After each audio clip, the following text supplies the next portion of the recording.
قال الملأ الذين استكبروا من قومه لنخرجنك يا شعيب والذين آمنوا معك من قريتنا أو لتعودن في ملتنا قال أولو كنا كارهين قد افترينا على الله كذبا إن عدنا في ملتكم بعد إذ نجانا الله منها وما يكون لنا أن نعود فيها إلا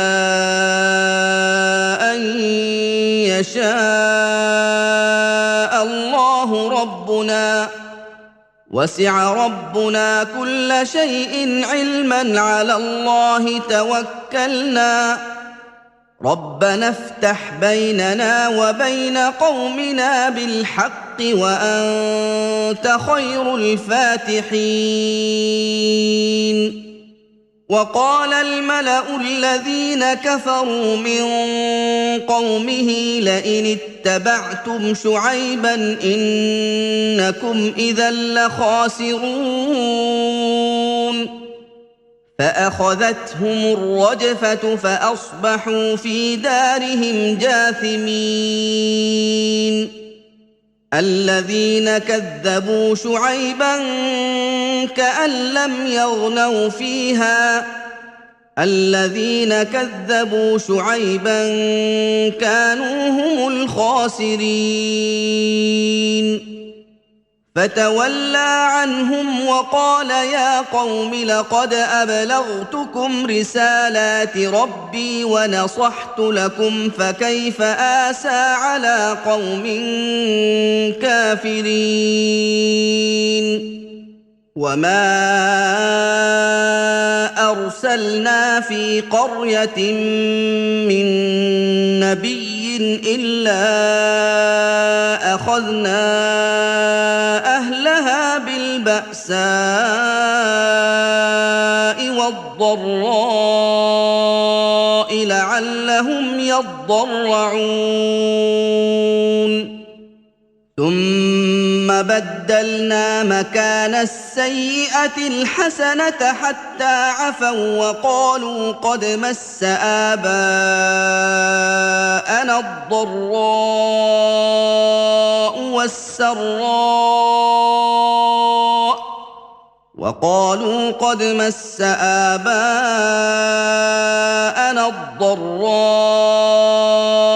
والسراء فأخذناهم بغتة وهم لا يشعرون ولو أن أهل القرى آمنوا واتقوا لفتحنا عليهم بركات من السماء والأرض ولكن كذبوا فأخذناهم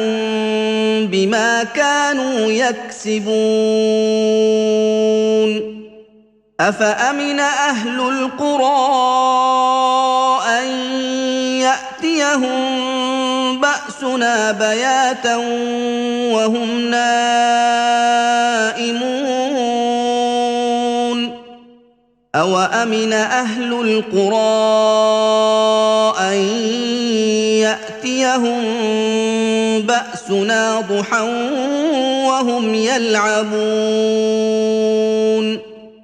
أفأمنوا مكر الله فلا يأمن مكر الله إلا القوم الخاسرون أولم يهد للذين يرثون الأرض من بعد أهلها أن لو نشاء أصبناهم بذنوبهم ونطبع على قلوبهم فهم لا يسمعون تلك القرى نقص عليك من أنبائها ولقد جاءتهم رسلهم بالبينات فما كانوا ليؤمنوا بما كذبوا من قبل كذلك يطبع الله على قلوب الكافرين وما وجدنا لأكثرهم من عهد وإن وجدنا أكثرهم لفاسقين ثم بعثنا من بعدهم موسى بآياتنا إلى فرعون وملئه فظلموا بها فانظر كيف كان عاقبة المفسدين وقال موسى يا فرعون إني رسول من رب العالمين حقيق على ألا أقول على الله إلا الحق قد جئتكم ببينة من ربكم فأرسل معي بني إسرائيل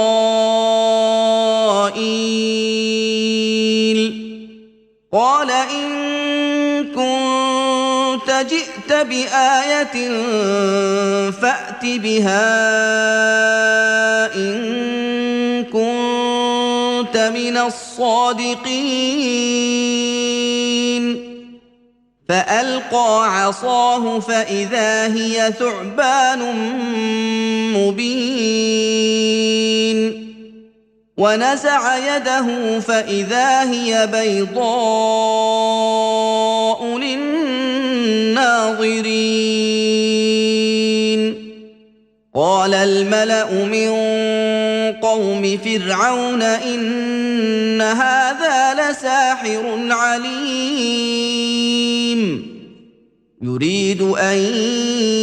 يخرجكم من أرضكم فماذا تأمرون قالوا أرجه وأخاه وأرسل في المدائن حاشرين يأتوك بكل ساحر عليم وجاء السحرة فرعون قالوا إن لنا لأجرا إن كنا نحن الغالبين قال نعم وإنكم لمن المقربين قالوا يا موسى إما أن تلقي وإما أن نكون نحن الملقين قال ألقوا فلما ألقوا سحروا أعين الناس واسترهبوهم وجاءوا بسحر عظيم وأوحينا إلى موسى أن ألق عصاك فإذا هي تلقف ما يأفكون فوقع الحق وبطل ما كانوا يعملون فغلبوا هنالك وانقلبوا صاغرين وألقي السحرة ساجدين قالوا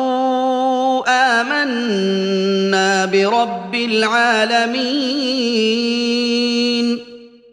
رب موسى وهارون قال فرعون آمنتم به قبل أن آذن لكم إن هذا لمكر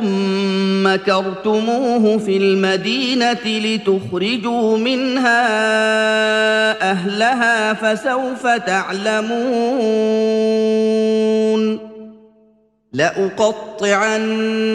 أيديكم وأرجلكم من خلاف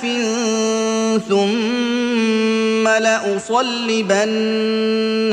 أجمعين قالوا إنا إلى ربنا منقلبون وما تنقم منا إلا أن آمنا بآيات ربنا لما جاءتنا ربنا أفرغ علينا صبرا وتوفنا مسلمين وقال الملأ من قوم فرعون أتذر موسى وقومه ليفسدوا في الأرض ويذرك وآلهتك قال سنقتل أبناءهم ونستحيي نساءهم وإنا فوقهم قاهرون قال موسى لقومه استعينوا بالله واصبروا إن الأرض لله يورثها من يشاء من عباده إن الأرض لله يورثها من يشاء من عباده والعاقبة للمتقين قالوا أوذينا من قبل أن تأتينا ومن بعد ما جئتنا قال عسى ربكم أن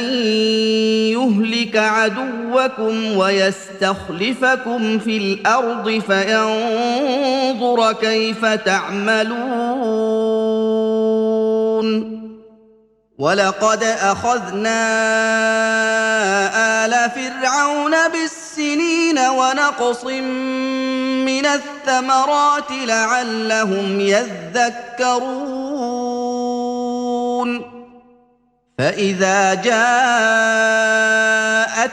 الحسنة قالوا لنا هذه وإن تصبهم سيئة يطيروا بموسى ومن معه ألا إنما طائرهم عند الله ولكن أكثرهم لا يعلمون وقالوا مهما تأتنا به من آية لتسحرنا بها فما نحن لك بمؤمنين فأرسلنا عليهم الطوفان والجراد والقمل والضفادع والدم آيات مفصلات فاستكبروا وكانوا قوما مجرمين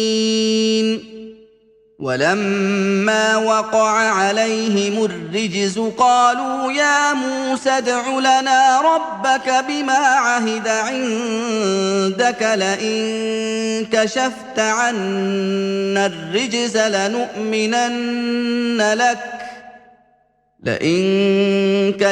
عنا الرجز لنؤمنن لك ولنرسلن معك بني إسرائيل فلما فلما كشفنا عنهم الرجز إلى أجل هم بالغوه إذا هم ينكثون فانتقمنا منهم فأغرقناهم في اليم بأنهم كذبوا بآياتنا وكانوا عنها غافلين وأورثنا القوم الذين كانوا يستضعفون مشارق الأرض ومغاربها التي باركنا فيها وتمت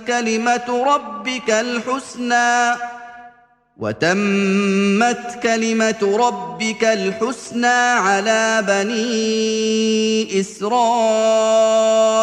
بما صبروا ودمرنا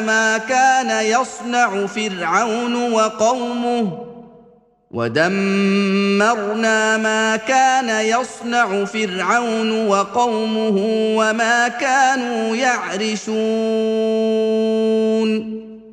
وجاوزنا ببني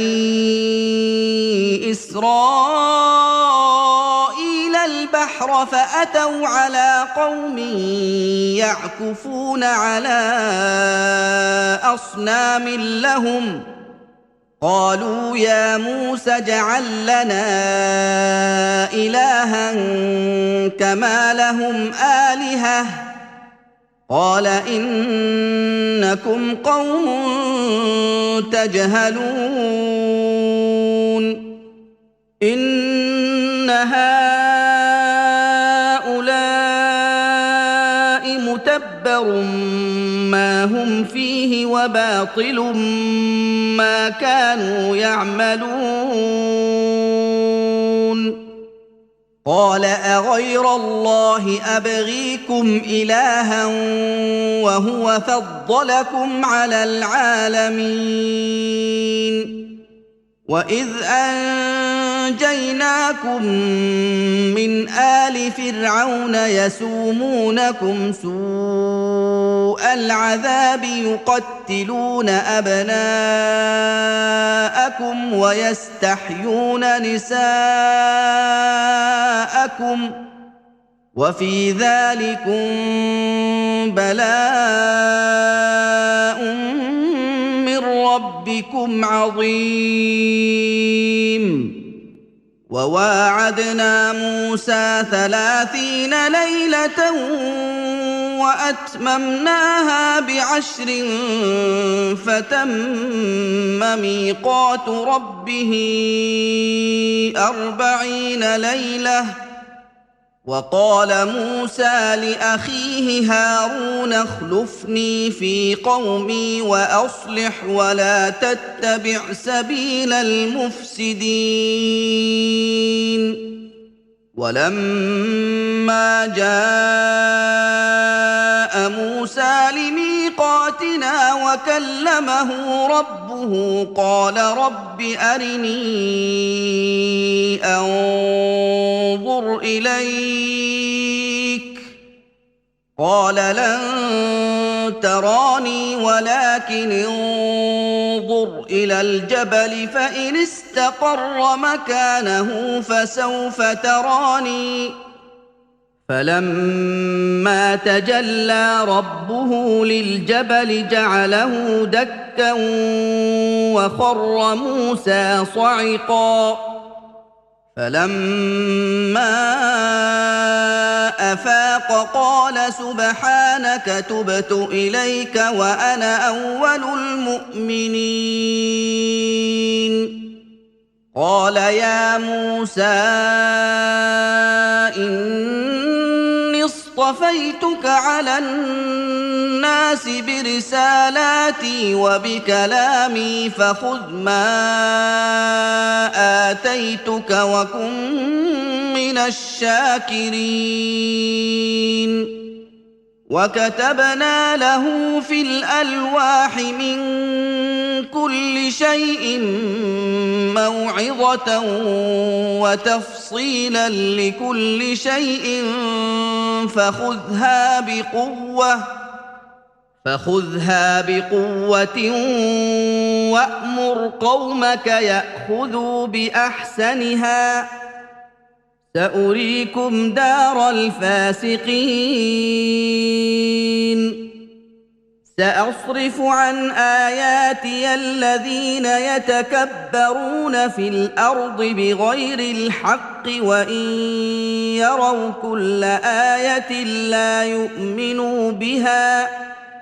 وإن يروا كل آية لا يؤمنوا بها وإن يروا سبيل الرشد لا يتخذوه سبيلا وإن يروا سبيل الغي يتخذوه سبيلا ذلك بأنهم كذبوا بآياتنا وكانوا عنها غافلين والذين كذبوا بآياتنا ولقاء الآخرة حبطت أعمالهم هل يجزون إلا ما كانوا يعملون واتخذ قوم موسى من بعده من حليهم عجلا جسدا له خوار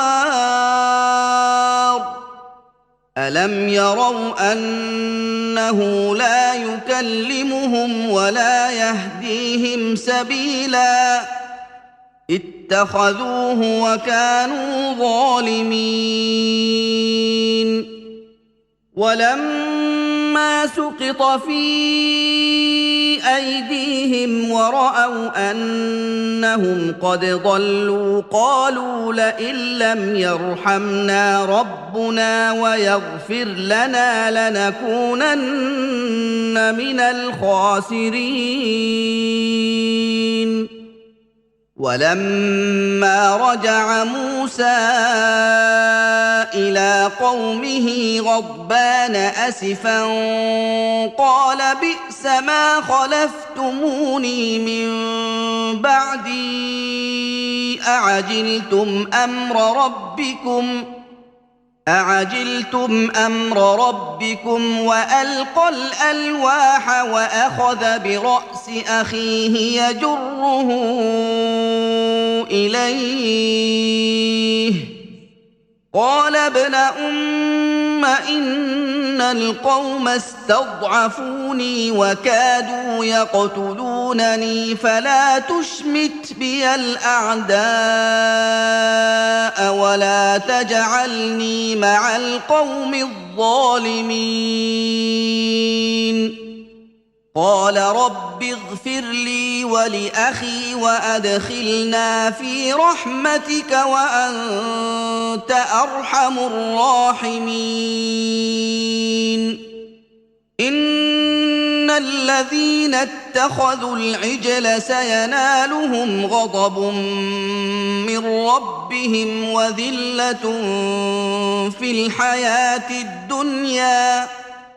وكذلك نجزي المفترين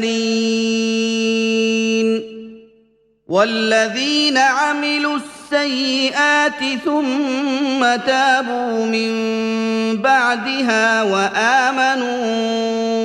إن ربك من بعدها لغفور رحيم ولما سكت عن موسى الغضب أخذ الألواح وفي نسختها هدى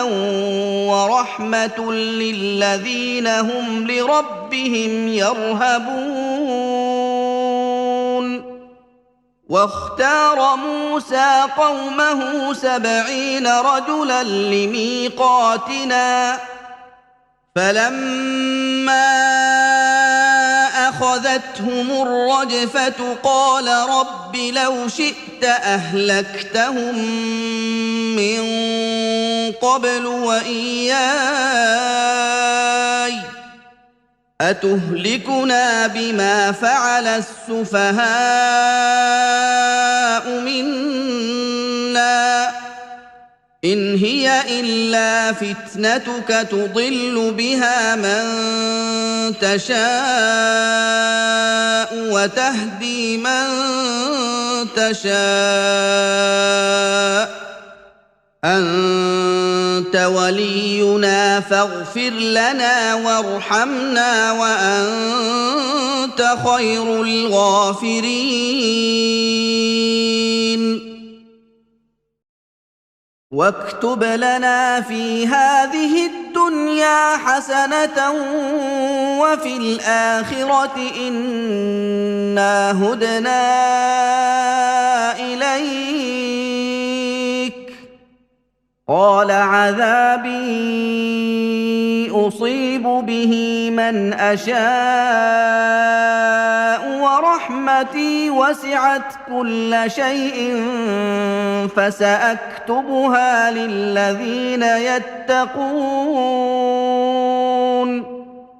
فسأكتبها للذين يتقون ويؤتون الزكاة والذين هم بآياتنا يؤمنون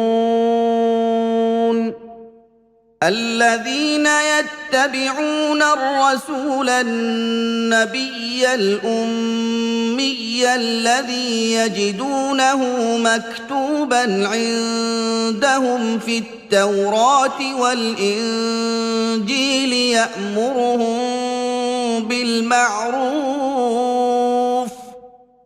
يأمرهم بالمعروف وينهاهم عن المنكر ويحل لهم الطيبات ويحرم عليهم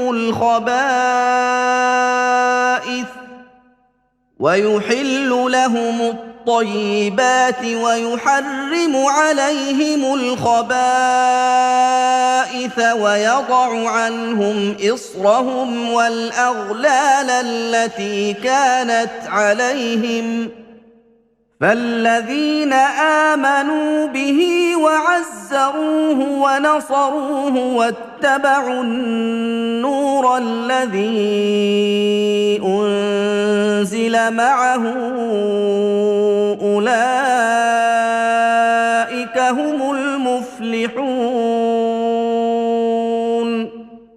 قل يا أيها الناس إني رسول الله إليكم جميعا الذي له ملك السماوات والأرض لا إله إلا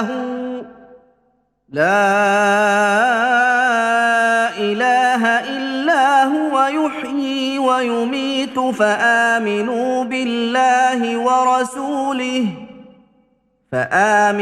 بالله ورسوله النبي الأمي الذي يؤمن بالله وكلماته واتبعوه لعلكم تهتدون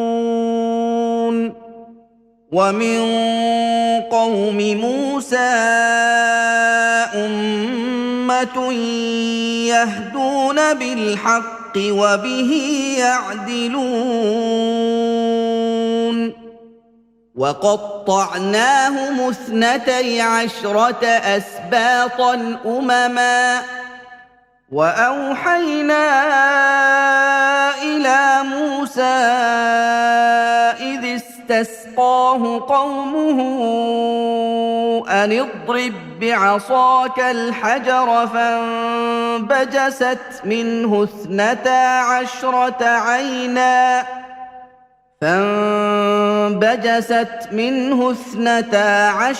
عينا قد علم كل أناس مشربهم وظللنا عليهم الغمام وأنزلنا عليهم المن والسلوى كلوا من طيبات ما رزقناكم وما ظلمونا ولكن كانوا أنفسهم يظلمون وإذ قيل لهم اسكنوا هذه القرية وكلوا منها حيث شئتم وقولوا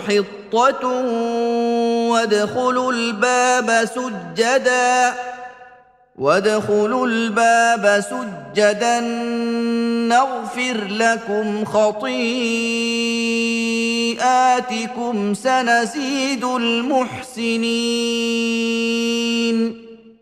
فبدل الذين ظلموا منهم قولا غير الذي قيل لهم فأرسلنا عليهم رجزا من السماء بما كانوا يظلمون واسألهم عن القرية التي كانت حاضرة البحر إذ يعدون في السبت إذ تأتيهم حيتانهم يوم سبتهم شرعا ويوم لا يسبتون لا تأتيهم كذلك نبلوهم بما كانوا يفسقون وإذ قالت أمة منهم لم تعظون قوما الله مهلكهم أو معذبهم عذابا شديدا قالوا معذرة إلى ربكم ولعلهم يتقون فلما نسوا ما ذكروا به أنجينا الذين ينهون عن السوء وأخذنا الذين ظلموا بعذاب بئيس بما كانوا يفسقون فلما عتوا عما نهوا عنه قلنا لهم كونوا قردة خاسئين وإذ تأذن ربك ليبعثن عليهم إلى يوم القيامة من يسومهم سوء العذاب إن ربك لسريع العقاب وإنه لغفور رحيم وقطعناهم في الأرض أمما منهم الصالحون ومنهم دون ذلك وبلوناهم بالحسنات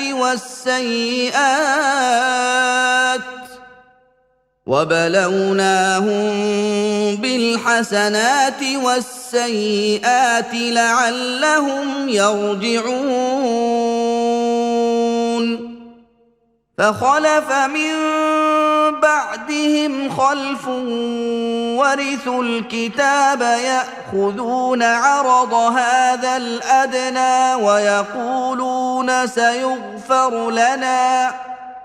ويقولون سيغفر لنا وإن يأتهم عرض مثله يأخذوه ألم يؤخذ عليهم ميثاق الكتاب ألا يقولوا على الله إلا الحق ودرسوا ما فيه والدار الآخرة خير للذين يتقون أفلا تعقلون والذين يمسكون بالكتاب وأقاموا الصلاة إنا لا نضيع أجر المصلحين وإذ نتقنا الجبل فوقهم كأنه ظلة وظنوا أنه واقع بهم خذوا ما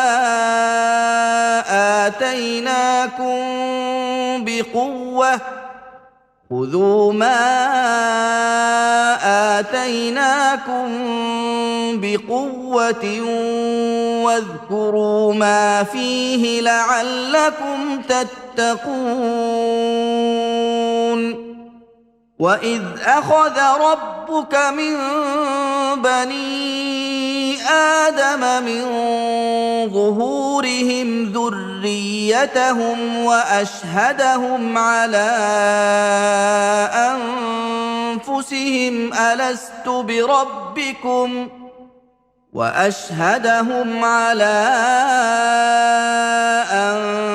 أنفسهم ألست بربكم قالوا بلى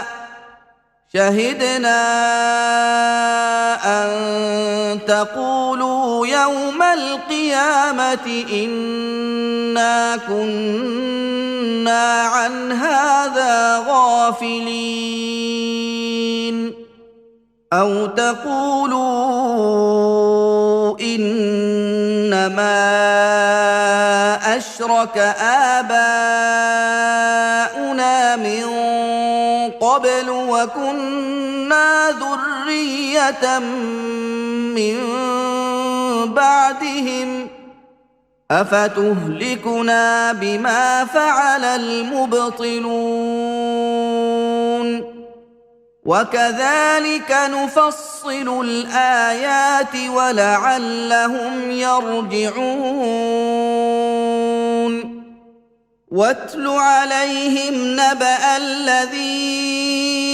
آتيناه آياتنا فانسلخ منها فأتبعه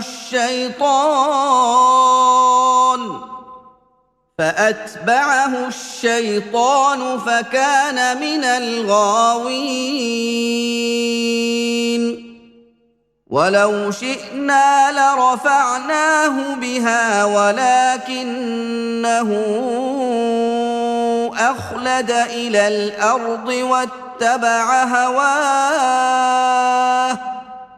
فمثله كمثل الكلب إن تحمل عليه يلهث أو تتركه يلهث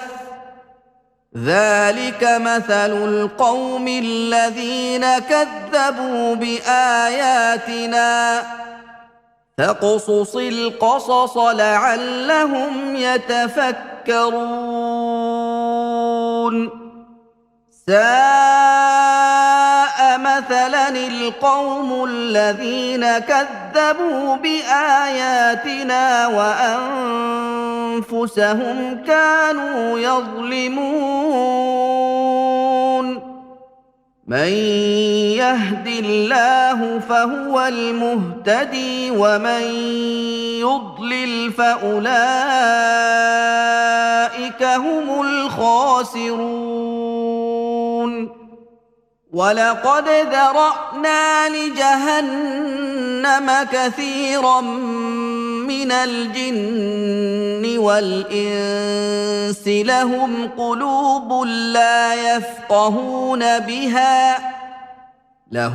قلوب لا يفقهون بها ولهم أعين لا يبصرون بها ولهم آذان لا يسمعون بها أولئك كالأنعام بل هم أضل أولئك هم الغافلون ولله الأسماء الحسنى فادعوه بها وذروا الذين يلحدون في أسمائه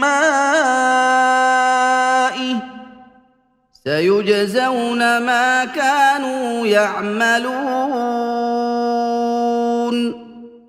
وممن مَّنْ خَلَقْنَا أُمَّةٌ يَهْدُونَ بِالْحَقِّ وَبِهِ يَعْدِلُونَ وَالَّذِينَ كَذَّبُوا بِآيَاتِنَا سَنَسْتَدْرِجُهُم مِّنْ حَيْثُ لَا يَعْلَمُونَ وَأُمْلِي لَهُمْ إِنَّ كَيْدِي مَتِينٌ أَوَلَمْ يَتَفَكَّرُوا مَا بِصَاحِبِهِم مِّن جِنَّةٍ إِنْ هُوَ إِلَّا نَذِيرٌ مُّبِينٌ أَوَلَمْ يَنظُرُوا فِي مَلَكُوتِ السَّمَاوَاتِ وَالْأَرْضِ وَمَا خَلَقَ اللَّهُ مِن شَيْءٍ وَأَنْ عَسَىٰ أَن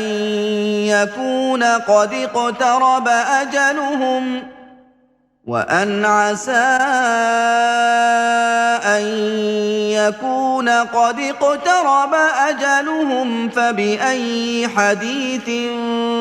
بَعْدَهُ يُؤْمِنُونَ مَن يُضْلِلِ اللَّهُ فَلَا هَادِيَ لَهُ وَيَذَرُهُمْ فِي طُغْيَانِهِمْ يَعْمَهُونَ يَسْأَلُونَكَ عَنِ السَّاعَةِ أَيَّانَ مُرْسَاهَا قُلْ إِنَّمَا عِلْمُهَا عِندَ رَبِّي لَا يُجَلِّيهَا لِوَقْتِهَا إِلَّا هُوَ ثَقُلَتْ فِي السَّمَاوَاتِ وَالْأَرْضِ لَا تَأْتِيكُمْ إِلَّا بَغْتَةً يَسْأَلُونَكَ كَأَنَّكَ حَفِيٌّ عَنْهَا قُلْ إِنَّمَا عِلْمُهَا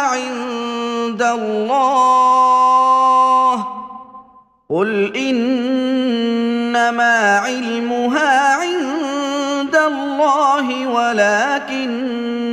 أَكْثَرَ النَّاسِ لَا يَعْلَمُونَ قُل لَّا أَمْلِكُ لِنَفْسِي نَفْعًا وَلَا ضَرًّا إِلَّا مَا شَاءَ اللَّهُ وَلَوْ كُنتُ أَعْلَمُ الْغَيْبَ لَاسْتَكْثَرْتُ مِنَ الْخَيْرِ وَمَا مَسَّنِيَ السُّوءُ إِنْ أَنَا إِلَّا نَذِيرٌ وَبَشِيرٌ لِقَوْمٍ يُؤْمِنُونَ هُوَ الَّذِي خَلَقَكُم مِّن نَّفْسٍ وَاحِدَةٍ وَجَعَلَ مِنْهَا زَوْجَهَا لِيَسْكُنَ إِلَيْهَا فَلَمَّا تَغَشَّاهَا حَمَلَتْ حَمْلًا خَفِيفًا فَمَرَّتْ بِهِ فَلَمَّا أَثْقَلَت دَّعَوَا اللَّهَ رَبَّهُمَا لَئِنْ آتَيْتَنَا صَالِحًا لَّنَكُونَنَّ مِنَ الشَّاكِرِينَ فَلَمَّا آتَاهُمَا صَالِحًا جَعَلَا لَهُ شُرَكَاءَ فِيمَا آتَاهُمَا فَتَعَالَى اللَّهُ عَمَّا يُشْرِكُونَ أَيُشْرِكُونَ مَا لَا يَخْلُقُ شَيْئًا وَهُمْ يُخْلَقُونَ وَلَا يَسْتَطِيعُونَ لَهُمْ نَصْرًا وَلَا أنفسهم ينصرون وإن تدعوهم إلى الهدى لا يتبعوكم سواء عليكم أدعوتموهم أم أنتم صامتون إن الذين تدعون من دون الله عباد أمثالكم فادعوهم فليستجيبوا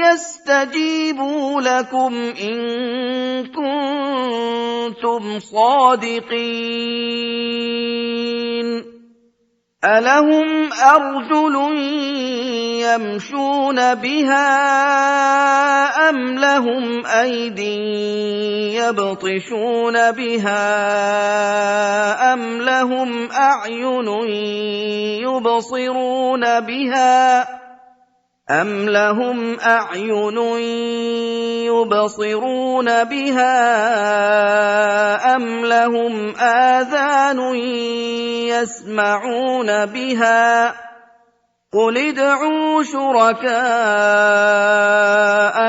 ثم كيدون فلا تنظرون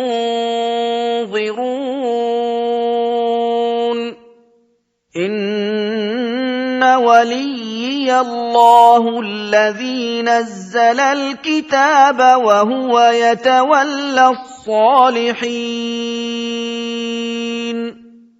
والذين تدعون من دونه لا يستطيعون نصركم ولا أنفسهم ينصرون وإن تدعوهم إلى الهدى لا يسمعوا وتراهم ينظرون إليك وهم لا يبصرون خذ العفو وأمر بالعرف وأعرض عن الجاهلين وإما ينزغنك من الشيطان نزغ فاستعذ بالله إنه سميع عليم إن الذين اتقوا إذا مسهم طائف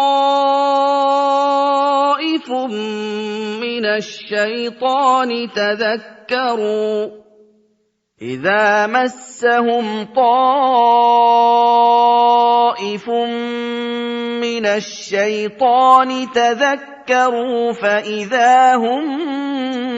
مبصرون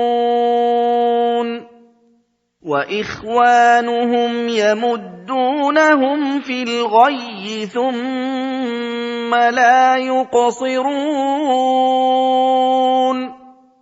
وإذا لم تأتهم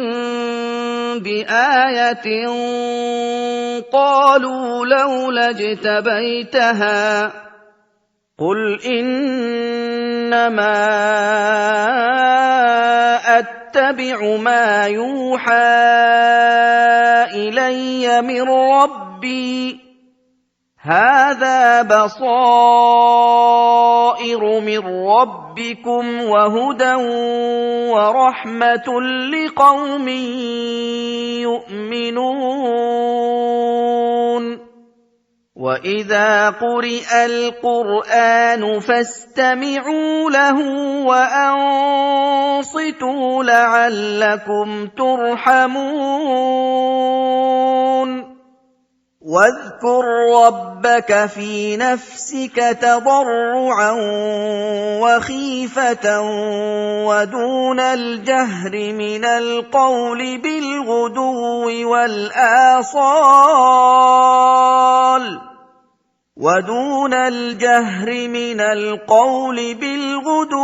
والآصال ولا تكن من من الغافلين إن الذين عند ربك لا يستكبرون عن عبادته ويسبحونه وله يسجدون بسم الله الرحمن الرحيم يسألونك عن الأنفال قل الأنفال لله والرسول فاتقوا الله وأصلحوا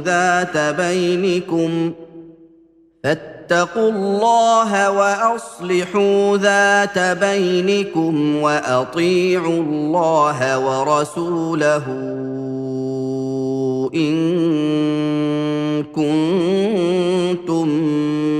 مؤمنين إنما المؤمنون الذين إذا ذكر الله وجلت قلوبهم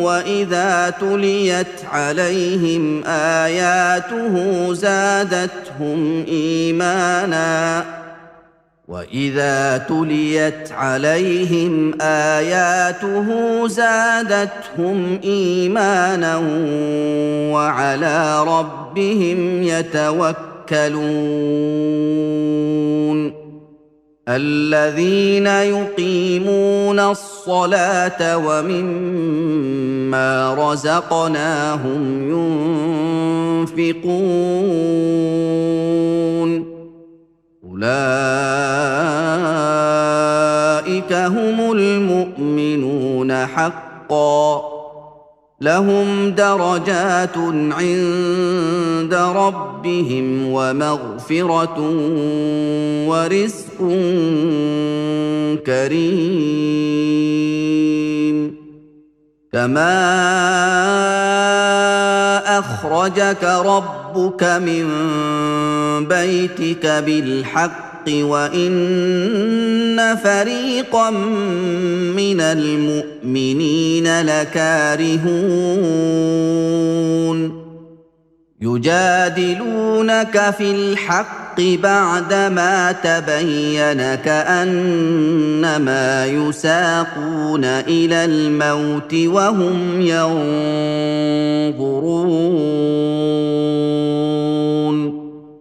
وإذ يعدكم الله إحدى الطائفتين أنها لكم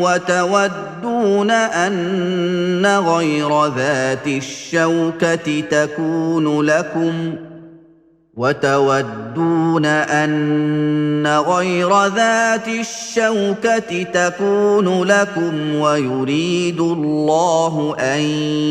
يحق الحق بكلماته ويقطع دابر الكافرين ليحق الحق ويبطل الباطل ولو كره المجرمون إذ تستغيثون ربكم فاستجاب لكم أني ممدكم ب1000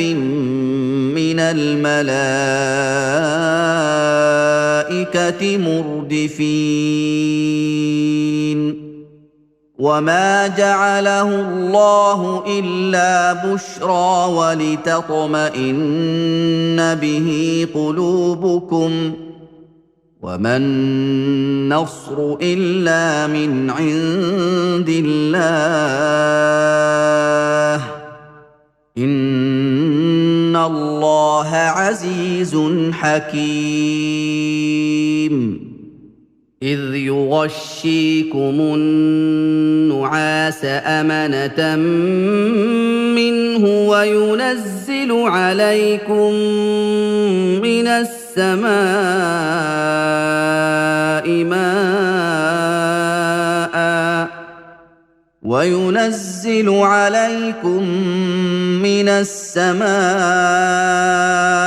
ماء ليطهركم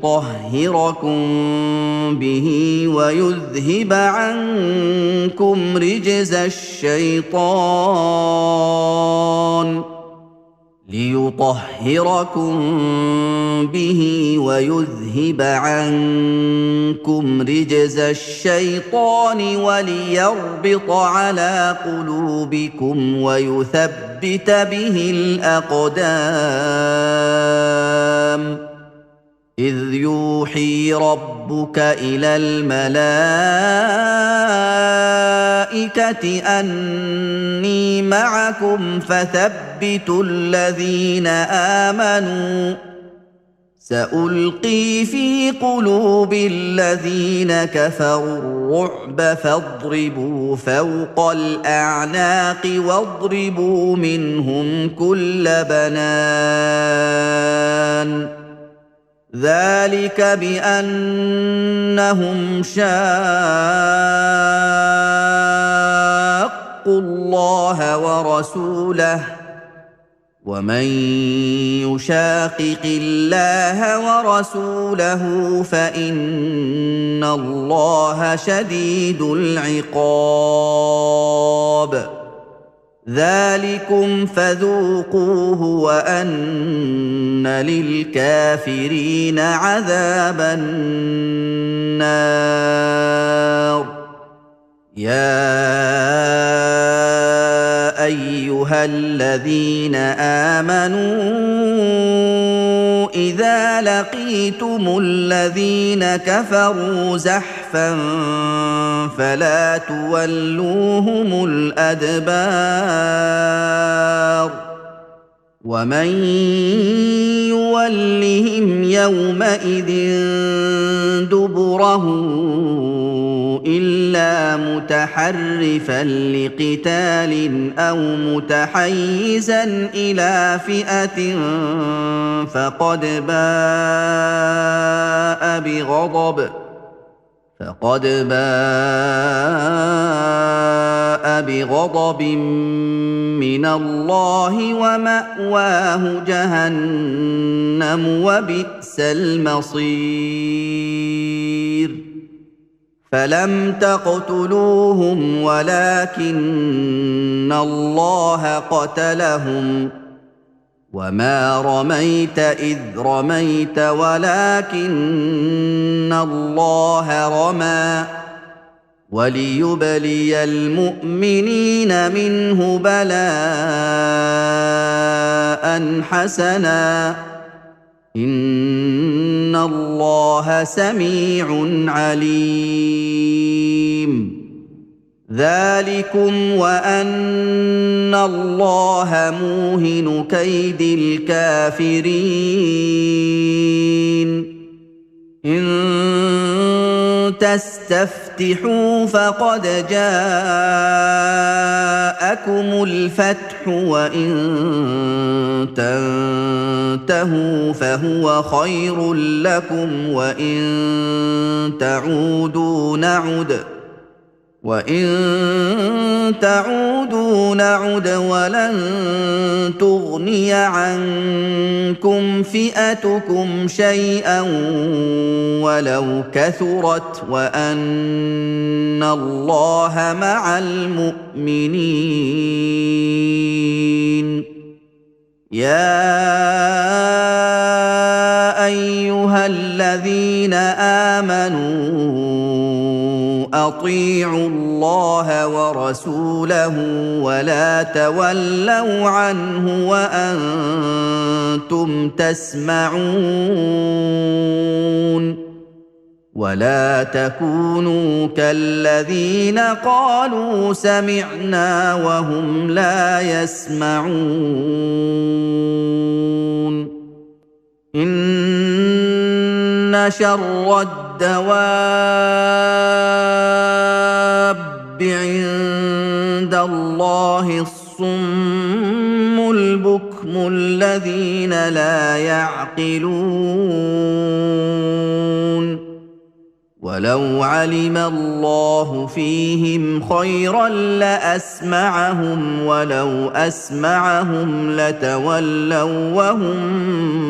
معرضون يا ايها الذين امنوا استجيبوا لله وللرسول اذا دعاكم لما يحييكم استجيبوا لله وللرسول إذا دعاكم لما يحييكم واعلموا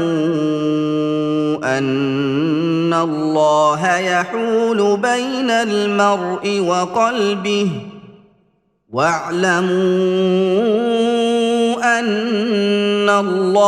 يحول بين المرء وقلبه وأنه إليه تحشرون واتقوا فتنة لا تصيبن الذين ظلموا منكم خاصة واعلموا أن الله شديد العقاب واذكروا إذ أنتم قليل مستضعفون في الأرض تخافون أن يتخطفكم الناس فآواكم وأيدكم بنصره ورزقكم من الطيبات لعلكم تشكرون يا أيها الذين آمنوا لا تخونوا الله والرسول وتخونوا أماناتكم وأنتم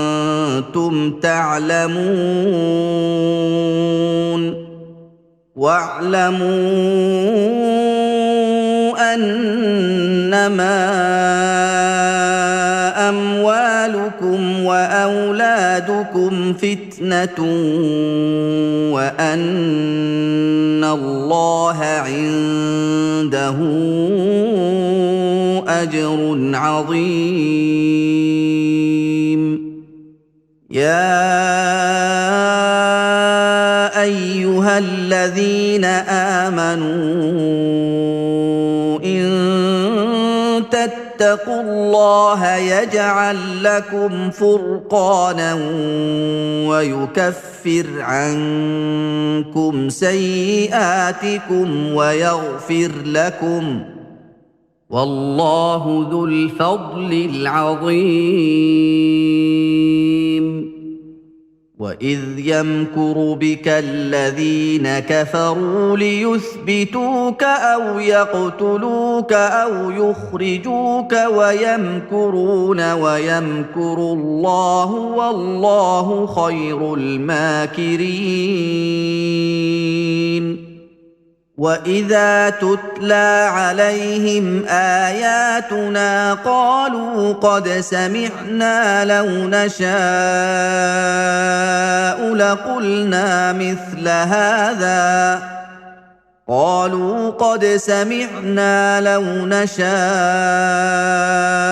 لقلنا مثل هذا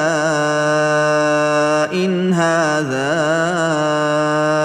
إلا أساطير الأولين وإذ قالوا اللهم إن كان هذا هو الحق من عندك فأمطر علينا حجارة من السماء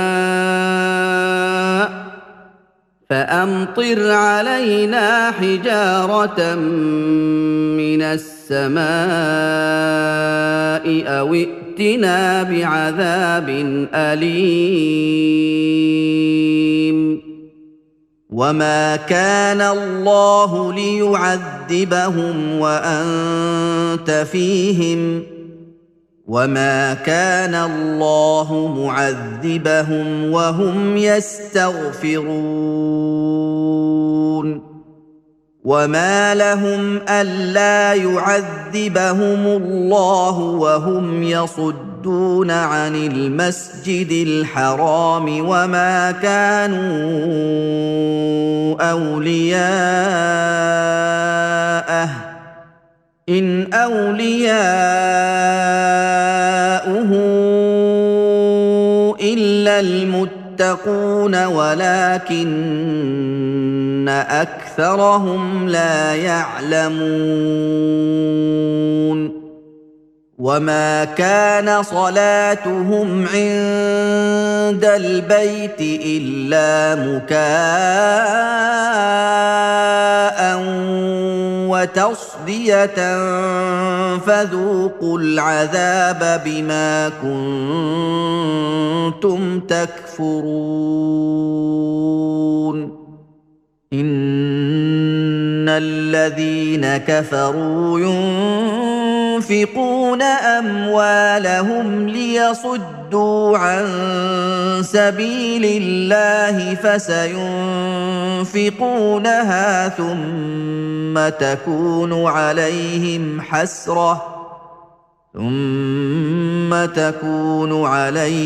حسرة ثم يغلبون والذين كفروا إلى جهنم يحشرون ليميز الله الخبيث من الطيب ويجعل الخبيث بعضه على بعض فيركمه جميعا